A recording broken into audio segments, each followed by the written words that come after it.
some of the hardest parts about dealing with mental health, especially with children and kids and even young adults and teens and what have you, is when you're dealing with people who've gone through physical abuse, emotional, mental abuse at home all the time.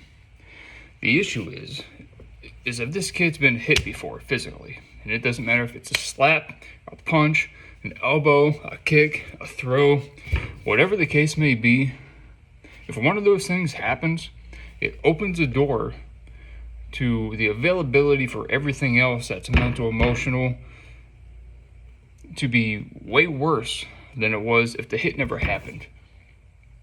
So say little Bobby got hit by his parent. Obviously little Bobby felt like awful from that. And he's going to retain that. He's going to absorb it. It's going to hurt inside for a long time.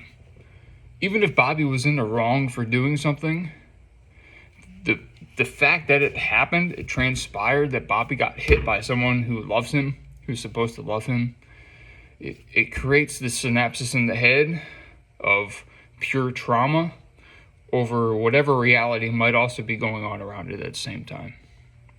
So anytime a verbal abuse happens to Bobby, it's going to impact him the same way as that punch did.